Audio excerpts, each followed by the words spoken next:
So again, we're doing some comparison, and I've placed my stock number here for the vehicle inventory PO. To the right, you'll also see that's where my location is automatically displaying for me. Right below the stock number is the NUD field. This stands for new, used, or demo. And I want to point out that information is located here on your General tab on the new inventory. The manual entry, you can choose new, used, or demo. We'll then continue, and I am going to be adding in a 2022 Keystone Carbon today.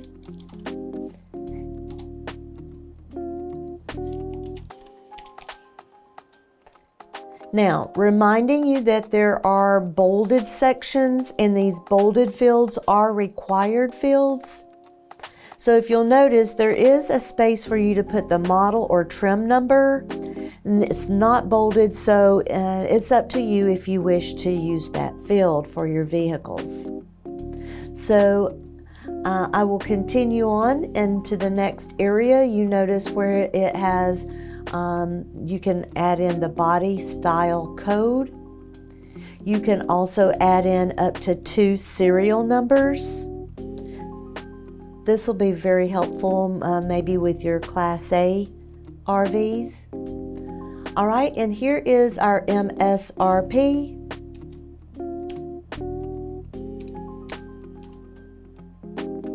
Okay. And then you've got, what day do you expect it on the lot? So today is June 1st. Welcome, June. Let's say that we're going to get it on the 15th. That's when we expect to receive it, and we are purchasing it today. So even though these 3 fields are not bolded, you may want to go ahead and be sure to fill in those spots.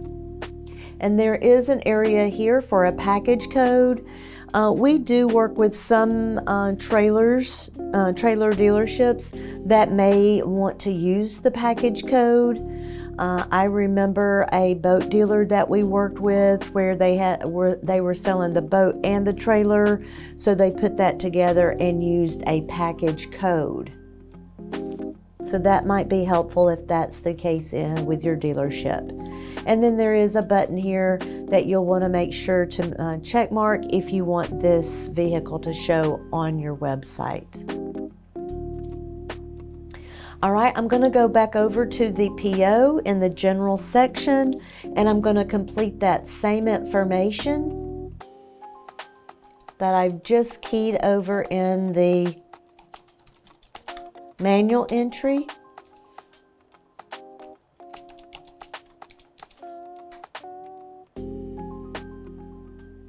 Okay, again, I'm filling in the bolded fields. Those are required. And as much or as little of the additional detail as your dealership chooses to fill in.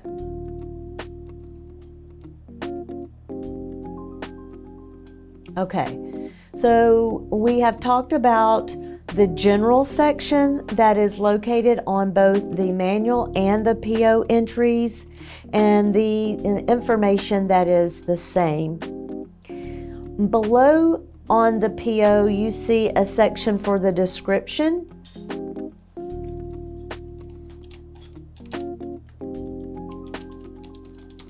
You can fill in the exterior color, interior color, the type of fuel,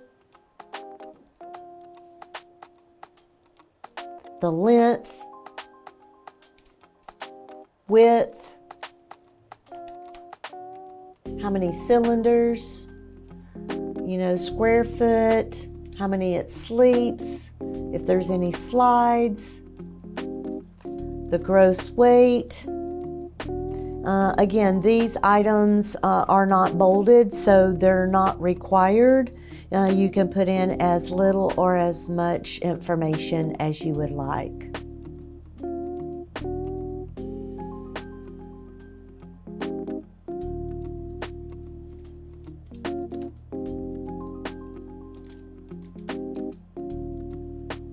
Okay, And then I'm going over to the manual entry, and I'm going to also fill in those same blanks.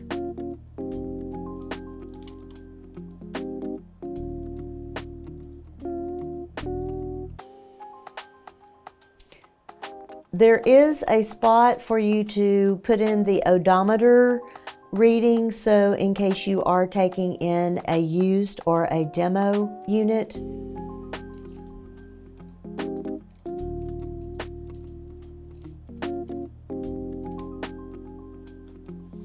Okay, and you'll also see the condition field here on the manual entry. So if you are taking in a used or demo unit, then you can indicate if it is certified or in excellent, good, or fair or poor condition. We're ordering a new vehicle today.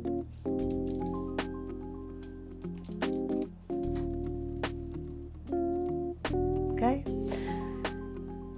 So we've got our general and our description fields complete on both our manual entry and our PO.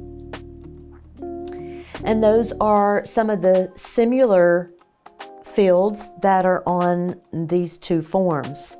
Now let me give you some specifics on some of the differences. So on the PO, and this is the main thing that is very beneficial about using the new inventory PO, is you can do multiple orders. So if you are ordering 2 or more of the same vehicles, then you can use the PO and then check mark the multiple order radio button. Then you have this field where you can add in 2 or more units. Now you will have the opportunity to come back and change the color and other description properties on these multiple orders. So you don't have to worry about that part. As long as it's the same vehicle, then you can go ahead and use the multiple order function with the new inventory PO form. All right, and you also have your invoice amount here.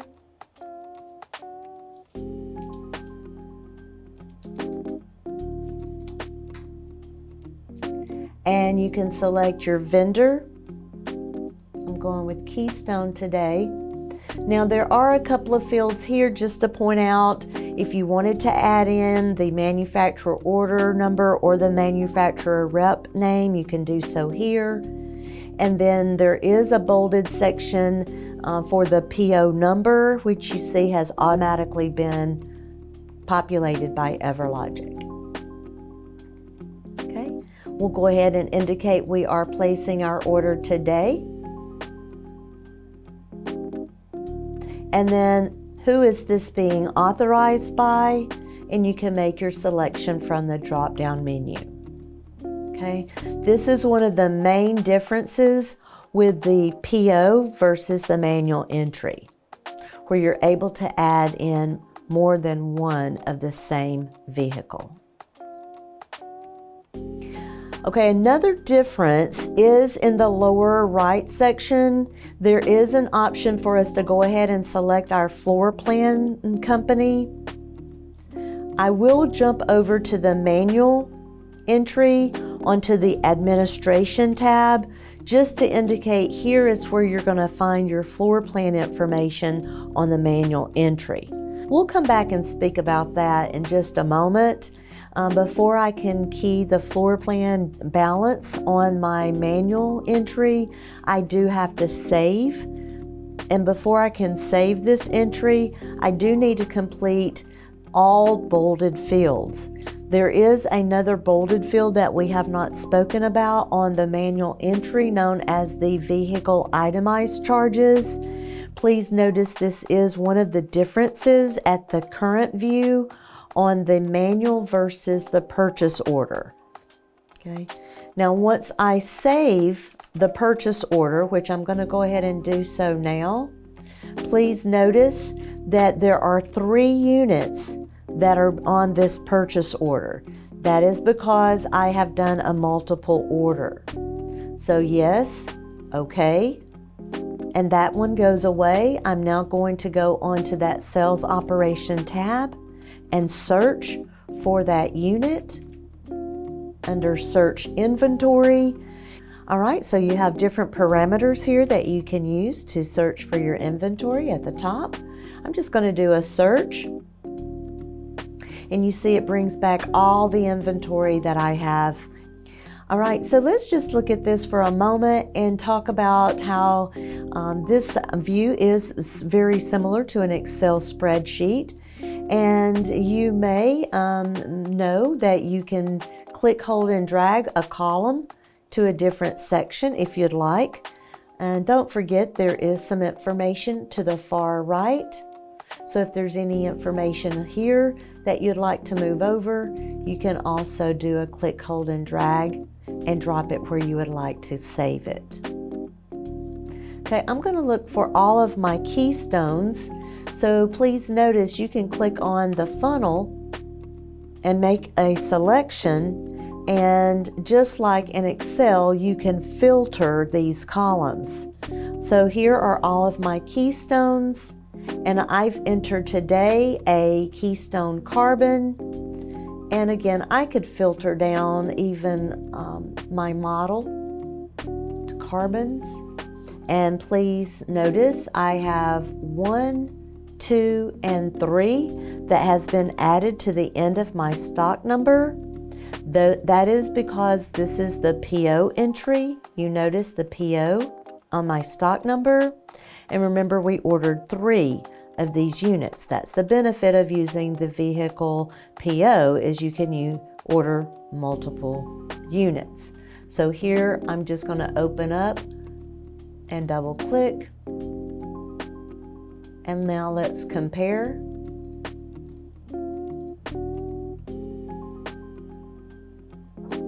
All right, so I've got my PO on the right. So here's the PO. And again, it's the system automatically added that number at the end because I ordered multiple units. And the one on the left is my manual entry. Now, put them side by side, and they are the same now. Before they were different, now they are the same. So we are going to continue from here, and there is a bold section at the bottom, vehicle itemized charges. So here we can add a new item. Now please notice on the PO, this item has already been displayed for us. This is the purchase price of the vehicle. This is the cost that the dealership has paid for this vehicle. So PP under the type field stands for purchase price. The description here, you can manually change this if you want.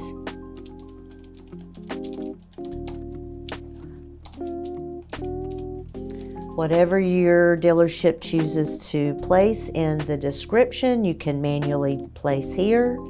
And then notice the cost of the vehicle. I'm just going to take that same information and fill in on my manual entry.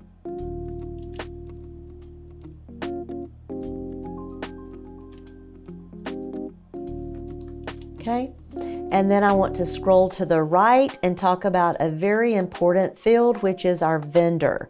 Now with the PO form, it's already chosen Keystone for me. On the manual entry, you'll need to make that selection.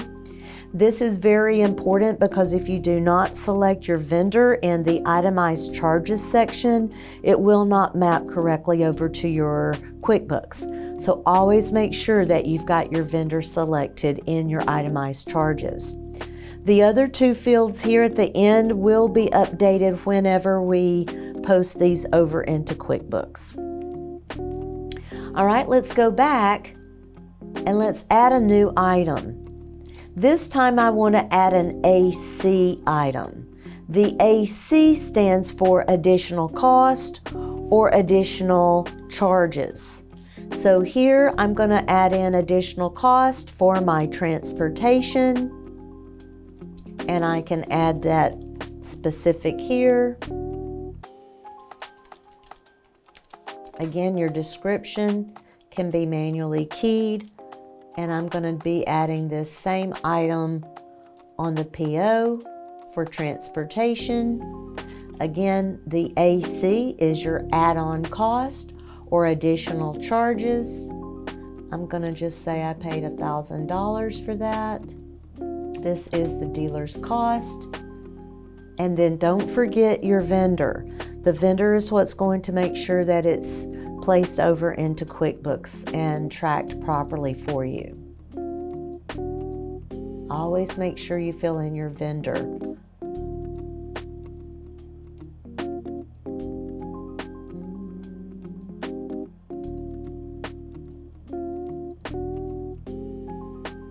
All right, now as we're filling in these blanks, please notice the total cost in the lower right-hand corner has automatically been displayed for us. You cannot manually key in these fields, so you will just see these items transposing over into your cost summary on both forms.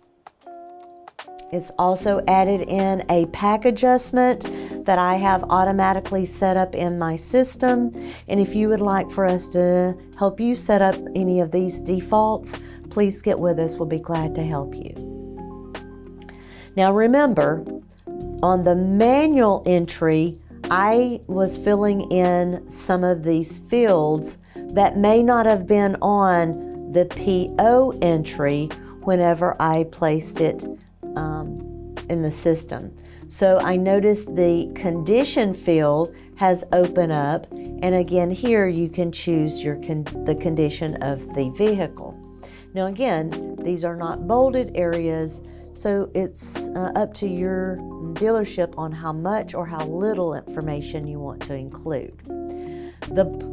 All bolded areas and fields have been completed at this time. You see all of the bolded sections here on this forms, and we can now save on both sides. And I now have that same row at the top that we started with on the manual entry is now showing on the PO entry that I have. And I do want to mention the DOL, that days on lot. It will start counting as of the day that you order. That's the day that we've ordered in this vehicle. And that is because your salespeople can actually start selling this vehicle even though it's not physically on your lot at this time. All right, I think we have everything done on my manual entry, which is on the left side. And then on the right side, there was one other thing that we need to complete, and that is this radio button. If you wish for this vehicle to show on your website, be sure to go ahead and check mark that once your PO entry is available for you.